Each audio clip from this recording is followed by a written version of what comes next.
Hello, and welcome back to Prism and Company. On the docket today, we're back with the OceanDry Tarot. I am walking my way through the minor arcana, talking about the artistic decisions that I made. Now, the reason I'm doing this is because this is something I wish artists would do all the time with their work, and that is both for tarot and non-tarot. Talk us through what you were thinking. Why did you choose to include certain symbols or certain colors? Most artists spend a huge amount of time thinking about these little things. And personally, I find it fascinating. Hopefully, clearly, that's why I spend so much time on this channel trying to dig into the art of these decks and really kind of figure out what's going on. But anyway, today we're taking a look at the swords. We're going to be doing minor arcana 1 through 10 and also the court cards. I'll be taking a look at each one individually and also holistically as a whole suit. And if there's any more information you want to know besides what I present here, please let me know. I would be more than happy to continue to share and continue the dialogue around the decisions that I made. And obviously, the decisions that other artists have made too with their decks. Great. Okay, with that, I say let's get going. Coming in hot with the Ace of Swords. Now we have a new suit and new color math to talk about.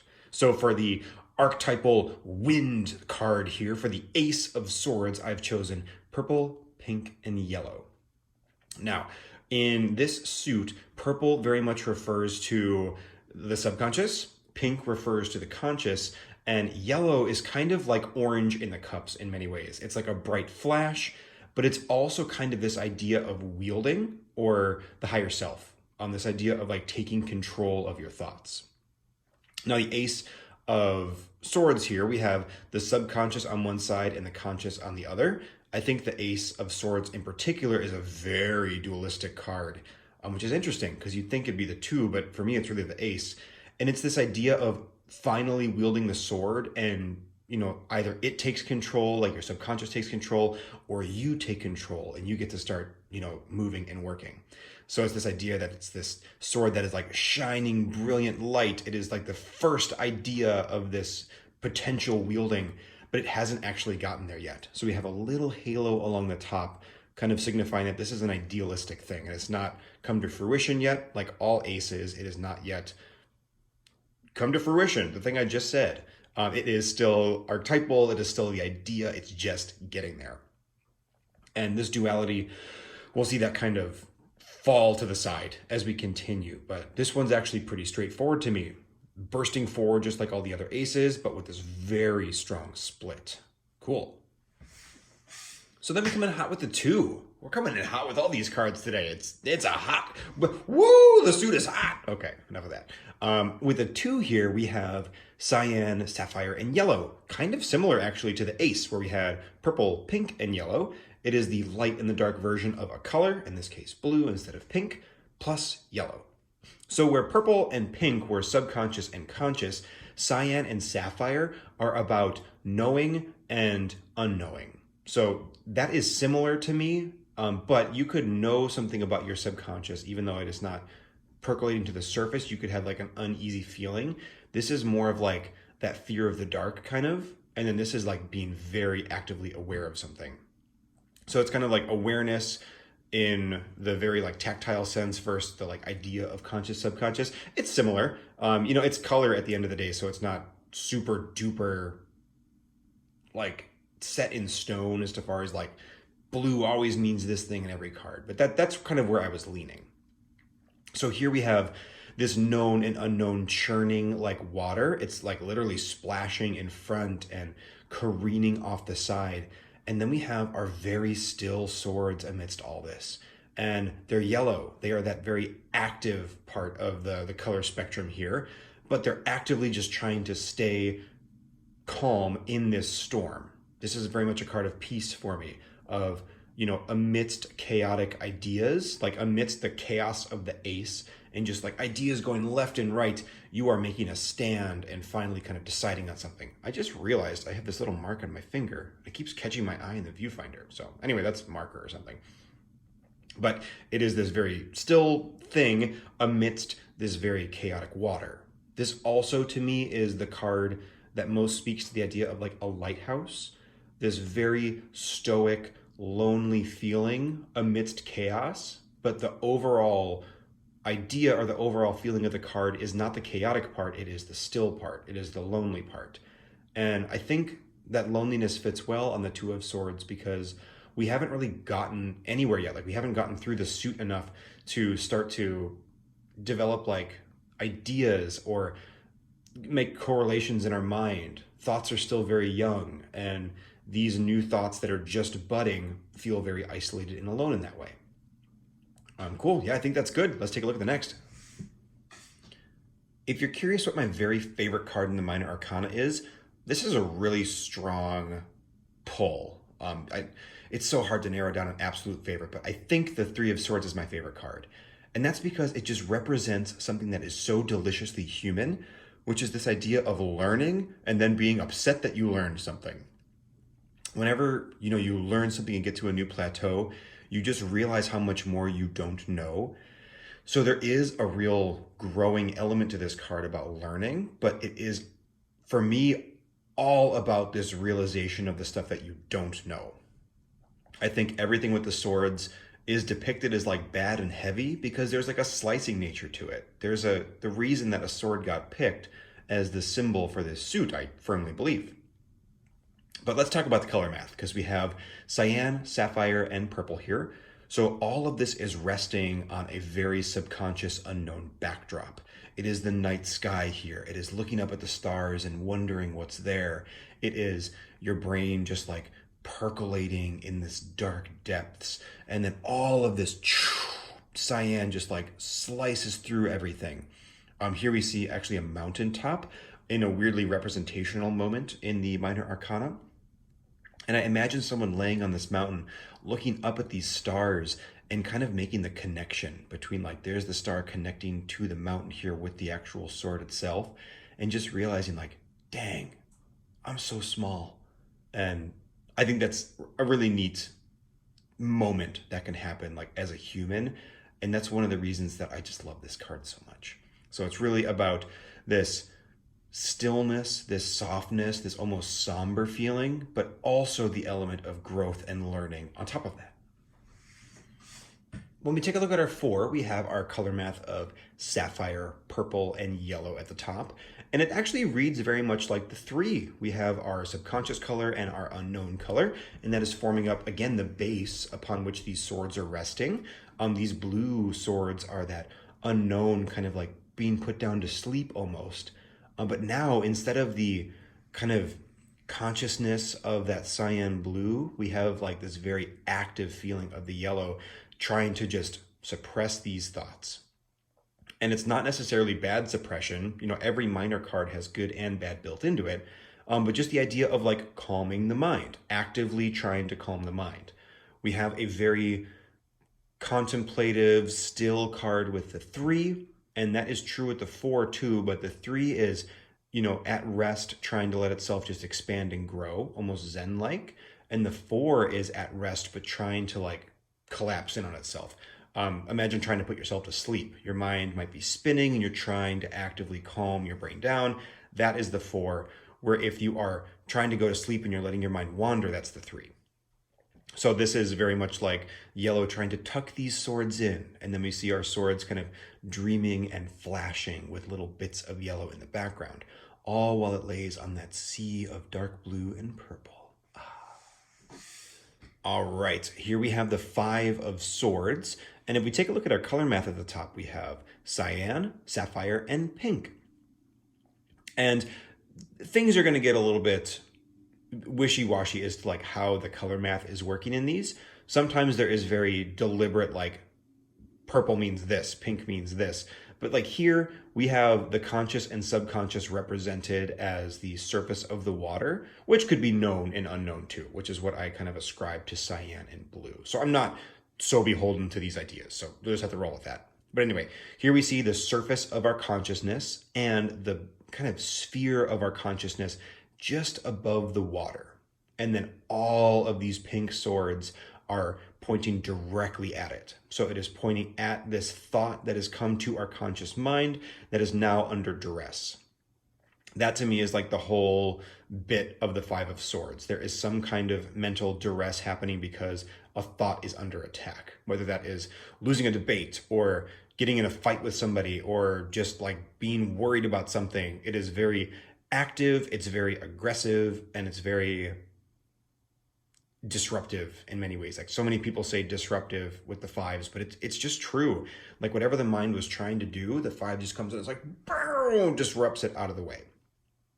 And I feel like a broken record here, but I say aggressive with these swords. Like the Five of Swords doesn't have to be an aggressive card. Again, it's all about context in the reading, but the motivation behind it is that of like an aggressive attack. It is fast moving, it is quick, it is impending, but that impendingness could be good in certain contexts. It would just depend on what the reading is.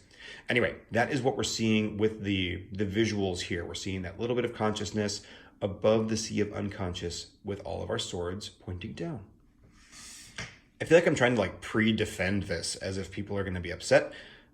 If you read cards differently, that's awesome. And I very, very genuinely mean that. I think there is nothing cooler in tarot than having a dialogue and, you know, talking about cards in different ways. I think that there is so much space in tarot cards, probably almost infinite space, to ascribe different meanings to them. And each little bit of that meaning helps to build and add and create this whole. It is the Western occultist in me that just wants to tie every little thing together until everything is one. So the more meanings and things that are out there, the better. But I will stop yammering on about that and start talking about color math. Here we have cyan, purple, and yellow. So there's a lot of activity happening in this card. We have cyan and yellow happening. And our swords are yellow. They are this bright flash in the night. And the Six of Swords to me is very much about like an aha moment that like a genius has at their table in the dead of night and like just solved their like crazy math equation. And now their mind starts like spinning and moving and, you know, going, and they're writing and writing and writing. So this is the only card where the swords actually point outwards. In all of the other cards, the swords have always pointed in. So if you think about the Three of Swords, they are crossing in on themselves. The Two of Swords are just straight up and down. The Five of Swords is all the swords pointing in. The Four is four swords coming down. The only time you'll see them spreading out is in the Six, because we have our lower self finally reaching up to touch our higher selves, and they don't quite touch in the center, but we see this explosion, almost this supernova, as these two, you know, energies, for lack of a better term, get close. These two magnetic poles almost make contact. And I depicted more swords on the bottom because at this point in our journey, you know, it's the conscious world, that underworld, the lower self that has most of the brain power. And it's the higher self that ultimately has all of it, but is just a flicker of an idea at this point. So it is up there in the beautiful blue clouds.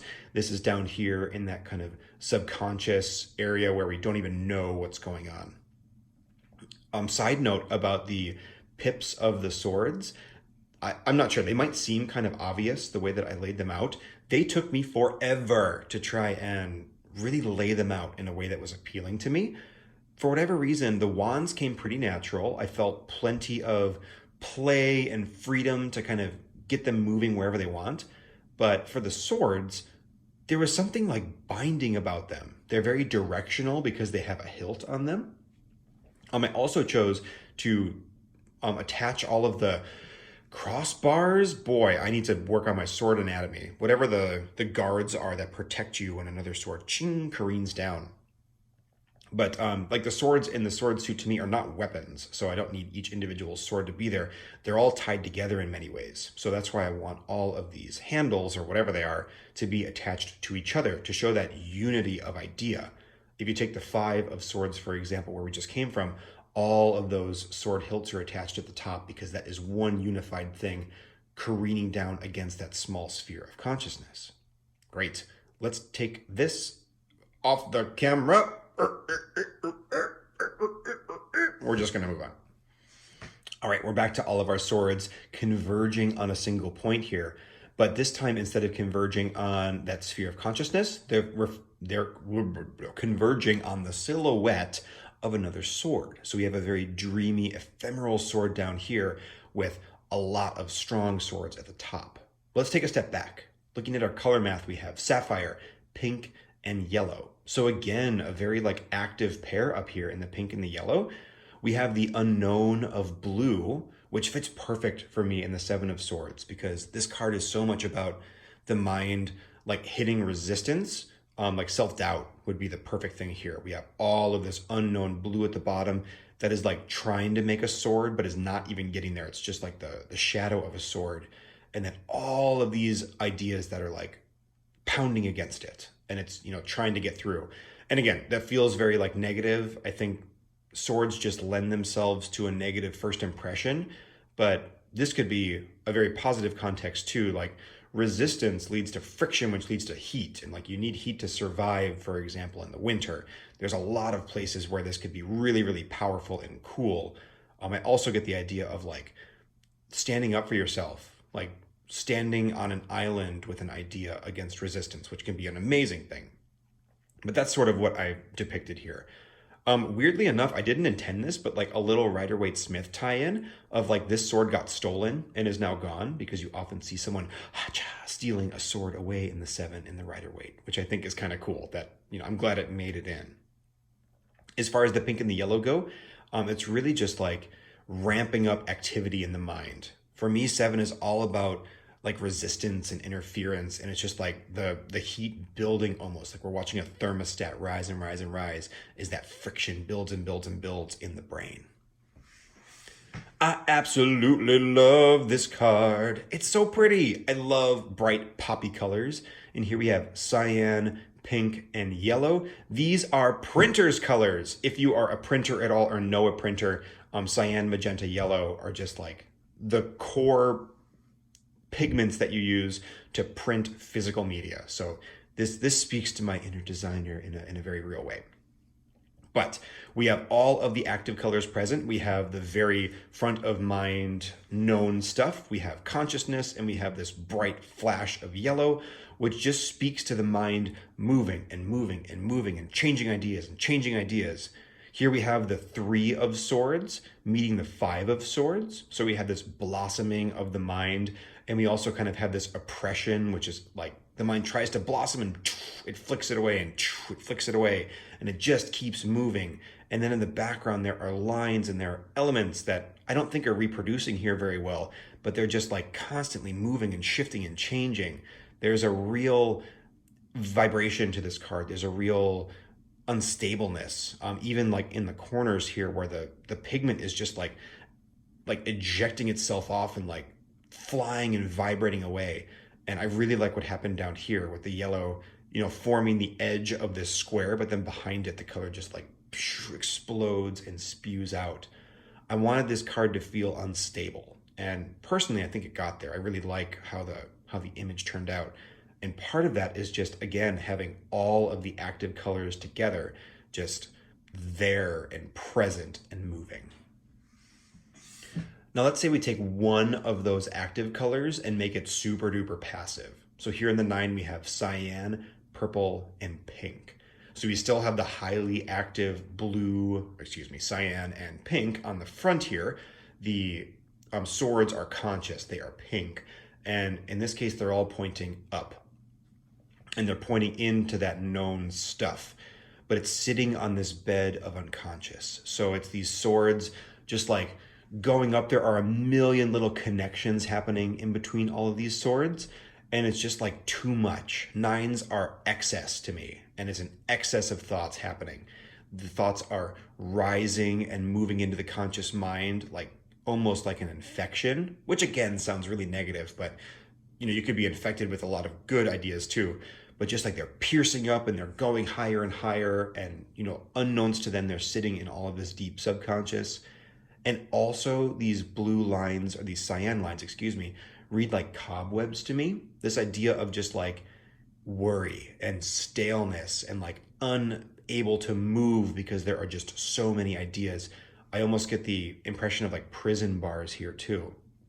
So there's a real element of the negative side of the 9 of Swords, that stillness and stiffness and just like fear, but also the overactive side of the 9 of Swords with all these connections happening and ultimately very bright, vibrant, moving colors, even though the entire bed or the composition is kind of placed on top of this deep dark purple. In the 10, we have a return of our little sphere of consciousness, but it's on a surface of very heavy colors. We have sapphire, purple, and pink. And this time the purple, the subconscious is just kind of like dominating the whole image. And then we have flashes of consciousness trying to break free from the top, but that purple is just like totally overwhelming, and then just a little bit of that unknown kind of like swirling around.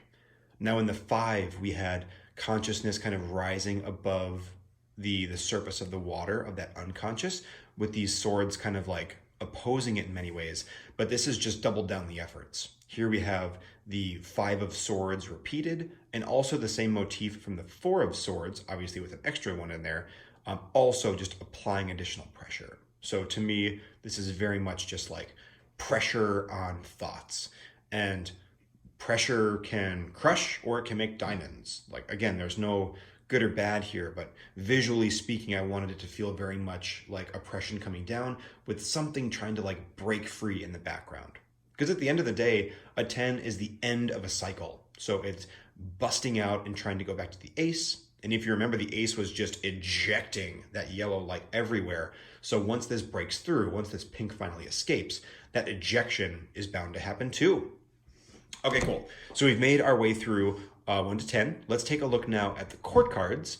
Once we're done with that, we will take a peek at the entire suit all together.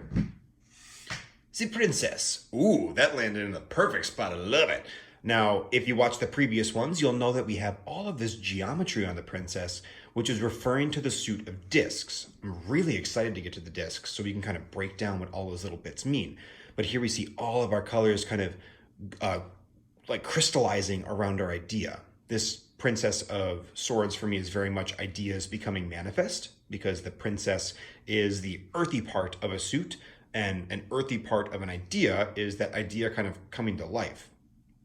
And then all of the colors are almost kind of like compressing down. Like here is our bright, brilliant yellow. And, you know, in some ways it could look like it's kind of exploding upwards, but I almost imagine that everything is like getting heavier and compressing as it goes. I really like this one. There's almost an element of like a light show on the top. Like lights are flashing and refracting.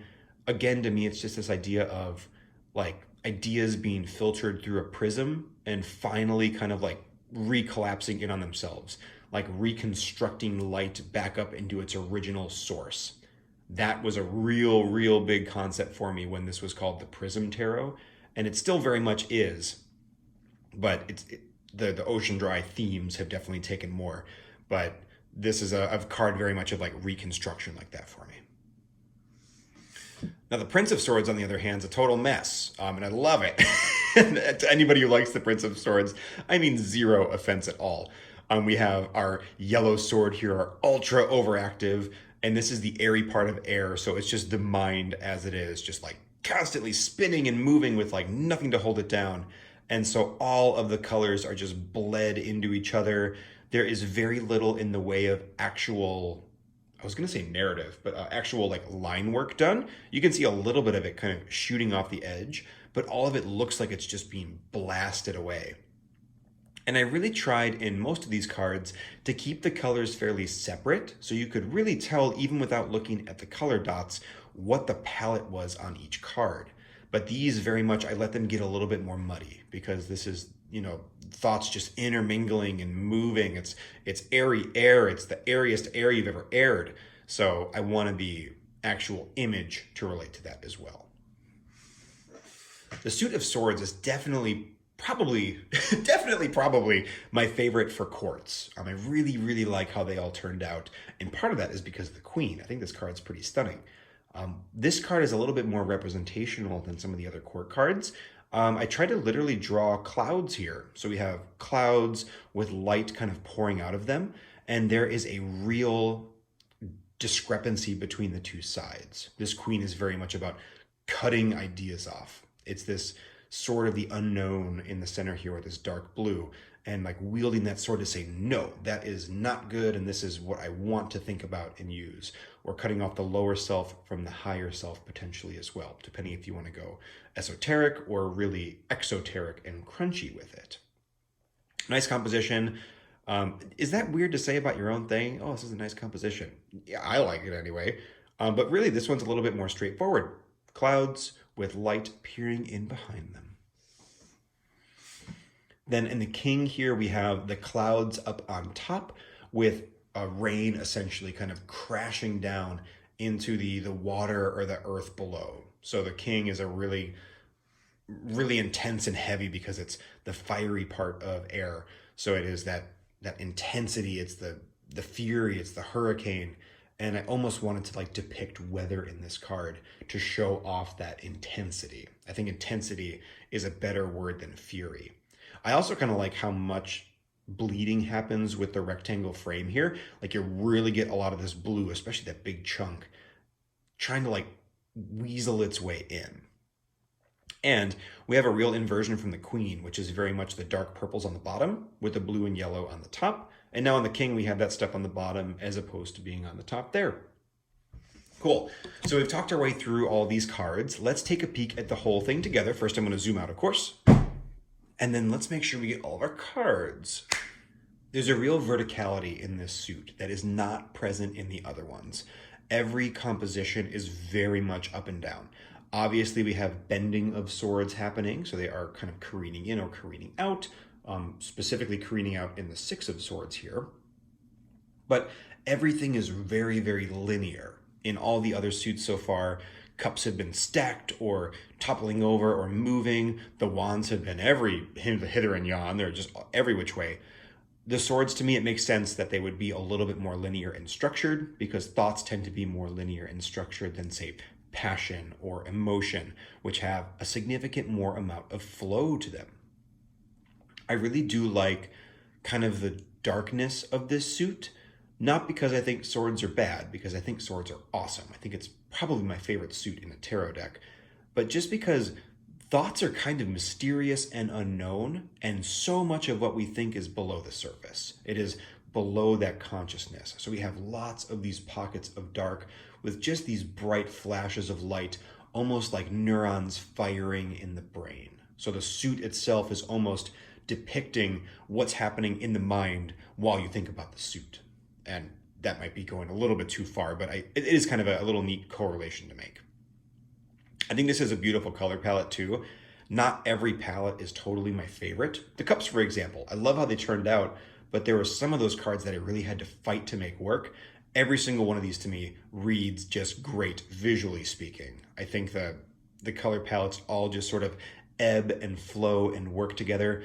I was very protective of my suit of swords once I kind of got it to this point whenever I made a color change, because that rippled throughout the deck intensely whenever I would shift a color around.